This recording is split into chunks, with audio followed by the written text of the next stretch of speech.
La date du 1er janvier 1804 demeure gravée dans les annales comme le jour où Haïti a proclamé son indépendance, devenant ainsi la première république noire indépendante au monde. L'acte d'indépendance haïtienne, fruit de la révolution qui a secoué les fondements de l'oppression coloniale, transcende les frontières temporelles pour demeurer un héritage de liberté et de défiance. En explorant les multiples facettes de cette déclaration historique, nous plongeons dans l'épopée des esclaves qui ont brisé leurs chaînes pour forger une nation nouvelle et libre.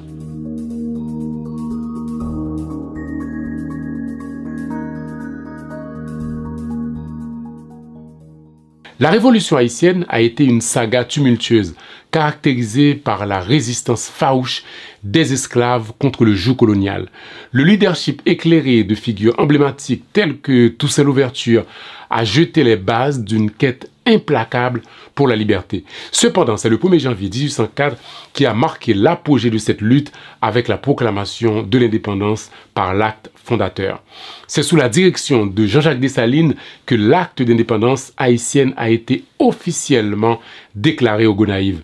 Il est rédigé dans la nuit du 31 décembre 1803. La réunion historique au Gonaïves a symbolisé la naissance de la première république noire indépendante. Dessalines, meneur et chef de file de la Révolution, a réaffirmé la vision d'une nation affranchie de toute forme de domination étrangère. Que contient cet acte d'indépendance et quelle est sa véritable importance? Qui l'a rédigé et dans quelles circonstances? Qui sont les signataires? Je vous promets une petite surprise à ce sujet. Et enfin, nous verrons comment un document d'une telle importance a été pendant longtemps porté disparu. Tout d'abord, que contient l'acte d'indépendance? En tête du document est inscrit les mots « liberté ou la mort ». Ce sont les premiers mots qu'on lit avant d'entrer dans le vif du sujet et ce n'est pas anodin parce que c'est le thème même de cette proclamation. Sans la liberté, vivre n'est pas possible. Il faut donc tout faire pour arracher et conserver cette liberté. On doit être prêt à mourir pour elle. L'acte commence par une déclaration formelle de l'indépendance d'Haïti vis-à-vis de la France, mettant ainsi fin à toute connexion politique avec l'ancienne puissance coloniale. Dans sa proclamation, le général en chef de l'armée indigène, Jean-Jacques Dessalines, déclare devant ses généraux: « Ce n'est pas assez d'avoir expulsé de votre pays les barbares qui l'ont ensanglanté depuis 2 siècles. Ce n'est pas assez d'avoir mis un frein aux factions toujours renaissantes qui se jouaient tour à tour du fantôme de liberté que la France exposait à vos yeux. Il faut, par un dernier acte d'autorité nationale, assurer à jamais l'empire de la liberté dans le pays qui nous a vu naître. Il faut ravir au gouvernement inhumain qui tient depuis longtemps nos esprits dans la torpeur la plus humiliante. Tout espoir de nous réasservir. Il faut enfin vivre indépendant ou mourir. » Indépendance ou la mort, que ces mots sacrés nous rallient et qu'ils soient le signal des combats et de notre réunion. Nous avons osé être libres, osons l'être par nous-mêmes et pour nous-mêmes. Vous voyez, pour les signataires de l'acte de l'indépendance, la liberté est un mot sacré. Au-delà de la quête de liberté, l'acte d'indépendance est un acte de défiance contre l'oppression coloniale. Les Haïtiens ont démontré que même face à une puissance coloniale redoutable, les aspirations à l'autonomie et à la dignité pouvaient prévaloir. Cette résistance a laissé une empreinte indélébile dans l'histoire, inspirant d'autres mouvements de libération et contribuant à l'évolution des idées sur la justice et l'égalité. Ainsi, le document établit la création de la République d'Haïti, affirmant la souveraineté du peuple haïtien sur son territoire. Haïti est devenue la première nation au monde où des esclaves ont réussi à obtenir leur indépendance et à établir un État souverain. L'acte d'indépendance haïtienne a transcendé la simple proclamation d'indépendance en abolissant de manière formelle l'esclavage. Cette abolition a résonné bien au-delà des frontières haïtiennes, marquant un précédent puissant dans la lutte contre l'oppression et servant de phare pour d'autres mouvements abolitionnistes à travers le monde. L'acte d'indépendance a renforcé le sentiment d'identité nationale des Haïtiens et a élevé leur dignité en tant que peuple indépendant. Cela a contribué à la construction d'une fierté nationale et à la préservation de la culture haïtienne. À travers cet acte, Dessalines exprime sa vision d'une nation libre de toute domination étrangère, avec l'engagement de défendre l'indépendance nationale. Qui a rédigé l'acte d'indépendance? La manière dont l'acte a été rédigé est assez intéressante. À l'origine, c'est Charréron, le plus ancien secrétaire de Dessalines, qui était chargé de le rédiger.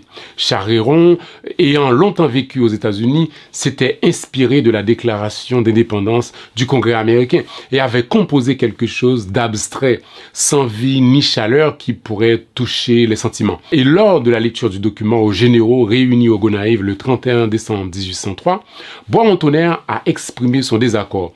Il a estimé que les textes de Charréron manquait de vie et d'émotion.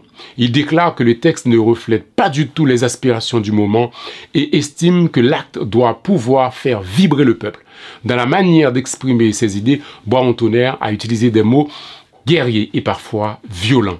Et cela lui a été reproché par la suite par nombreux historiens, dont Joseph Saint-Rémy.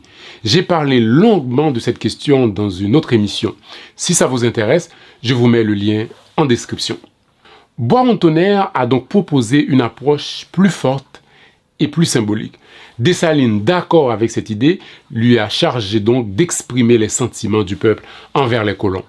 Pendant toute la nuit, Boismont-Tonnerre a travaillé avec passion pour rédiger l'acte d'indépendance.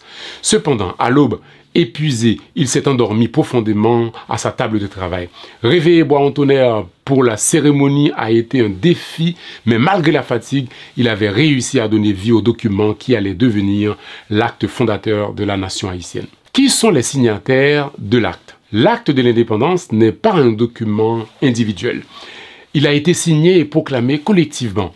Parmi ces signataires, on retrouve bien sûr le général en chef Jean-Jacques Dessalines et d'autres généraux comme Christophe, Pétion, Geffrard, Clairvaux et d'autres.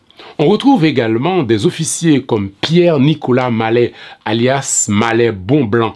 Ce personnage est assez particulier car il est le seul blanc qui a signé l'acte d'indépendance haïtienne. Pierre-Nicolas Mallet a participé à la rencontre au camp Gérard entre Jean-Jacques Dessalines et Nicolas Geffrard pour créer la direction idéologique de l'armée indigène qui a vaincu Napoléon. Mais qui était-il? Comment se trouvait-il parmi les révolutionnaires de Saint-Domingue? Issu de parents émigrés vers le milieu du XVIIIe siècle, il est un proche de Laurent Féhou, l'un des chefs révolutionnaires. Servant en tant qu'aide de camp de Féhou, il se voit recommandé à Pétion, avec qui il restera étroitement lié jusqu'à la mort de ce dernier en 1818. Il est devenu par la suite membre de l'Assemblée constituante formée après la mort de Dessalines en 1806 et participe au vote de la Constitution du 27 décembre. Il assurera par la suite le commandement de Miragoâne et d'autres arrondissements. En 1842, il est promu général de brigade. Devenu âgé, il prend sa retraite et est remplacé par le général Lacroix. À sa mort en 1846, un hommage lui a été rendu. Le cas de Pierre-Nicolas Mallet révèle une vérité souvent occultée de la Révolution haïtienne. Parmi les révolutionnaires, il y avait des Blancs. Et Pierre-Nicolas Mallet n'était pas le seul. Son nom est resté dans l'histoire parce qu'il faisait partie du cercle restreint des révolutionnaires qui ont eu l'honneur d'apposer leur nom à l'un des documents les plus importants du 19e siècle. Mais d'autres ont fait ce choix, même si leurs noms ne sont pas passés à la postérité. Je viens de dire que l'acte d'indépendance haïtienne est l'un des documents les plus importants du 19e siècle. Eh bien oui. Alors pourquoi? Parce que, au-delà du cas d'Haïti, il incarne un symbole puissant de la lutte pour la dignité humaine et l'égalité. En célébrant cet acte fondateur, nous honorons non seulement le passé héroïque d'Haïti, mais également l'esprit indomptable de tous ceux qui luttent pour un avenir juste et équitable. Où est conservé l'original de l'acte d'indépendance haïtienne? Jusqu'à récemment, personne ne savait où se trouvait l'acte d'indépendance haïtienne. Ce document qui aurait dû être conservé dans un musée national en Haïti a été pendant longtemps porté disparu jusqu'à sa découverte il y a quelques années. Qu'est-ce qu'il s'était donc passé pour que le document soit porté disparu? A-t-il été volé, déplacé ou vendu à un collectionneur privé? Au début des années 1900, des rumeurs circulaient en Haïti disant que l'original de l'acte d'indépendance a été vendu à un étranger. Mais en 2010, une étudiante canadienne du nom de Julia Garfield, qui faisait des recherches sur Haïti pour sa thèse de doctorat, découvre par hasard aux Archives nationales de Londres une copie de l'original de l'acte d'indépendance d'Haïti. Mais comment un tel document a-t-il pu atterrir aux archives anglaises? En 1804, Dessalines, le nouveau dirigeant de la jeune nation haïtienne, établit une correspondance avec le gouverneur de la Jamaïque. Dessalines cherchait à établir des relations diplomatiques et commerciales avec l'Angleterre et aussi espérait que les Anglais aident Haïti à obtenir de la France la reconnaissance de son indépendance. Et c'est lors d'une visite en Haïti d'un envoyé du gouvernement de la Jamaïque que Dessalines lui a remis en main propre une copie de l'acte de l'indépendance. Le gouverneur anglais de la Jamaïque a par la suite transmis le document à ses supérieurs hiérarchiques à Londres. Et c'est de cette manière que l'acte de l'indépendance haïtienne s'est retrouvé aux archives nationales du Royaume-Uni. Il faut savoir aussi que cette copie imprimée retrouvée à Londres est une copie originale dans le sens où c'est un document de l'époque. Mais en ce qui concerne le document original rédigé, on va dire, de la main de Bois-en-Tonnerre, on peut imaginer que c'est perdu à jamais. Et ça, on peut le comprendre vu la difficulté de conservation pour un tel document manuscrit. Par contre, la copie retrouvée à Londres est plus facile à conserver parce qu'elle a été imprimée. Est-ce que le document se trouve encore aujourd'hui aux archives nationales du Royaume-Uni? Oui, tout à fait. Alors l'État haïtien peut-il exiger son rapatriement? Parce que normalement, la place d'un tel document reste et demeure en Haïti. Mais me direz-vous sans doute que vu l'état de déliquescence dans lequel se trouve l'État haïtien, l'acte d'indépendance d'Haïti est beaucoup mieux gardé aux archives de Londres. Peut-être. Et en plus, le document appartient aux archives de Londres. Il n'a pas été volé, il a été donné par Dessalines. Si un Haïtien souhaite voir ou consulter cette copie originale de l'acte d'indépendance de son pays, il doit traverser l'Atlantique et se rendre à Londres. Pas d'autre choix. En tout cas, quoi qu'il en soit, la préservation de ce document historique est d'une importance cruciale pour témoigner du passé héroïque d'Haïti et de son rôle dans la lutte pour la liberté, car l'impact de l'indépendance haïtienne s'étend bien au-delà de son époque. C'est cet événement qui a façonné l'identité nationale haïtienne et laissé un héritage culturel qui persiste à ce jour. Les célébrations annuelles du 1er janvier témoignent de l'importance continue de cet événement dans la conscience collective du peuple haïtien, rappelant l'importance de préserver la mémoire historique. Donc, l'acte d'indépendance haïtienne demeure une pièce maîtresse dans le puzzle complexe de la lutte pour la liberté et l'égalité. C'est un testament vivant de la détermination du peuple haïtien à transcender les chaînes de l'oppression et à sculpter son destin. Alors, quand nous célébrons cette déclaration historique, nous honorons non seulement le passé historique d'Haïti, mais nous nous engageons également à tirer des leçons intemporelles de la résilience, de la dignité et de la lutte pour la liberté.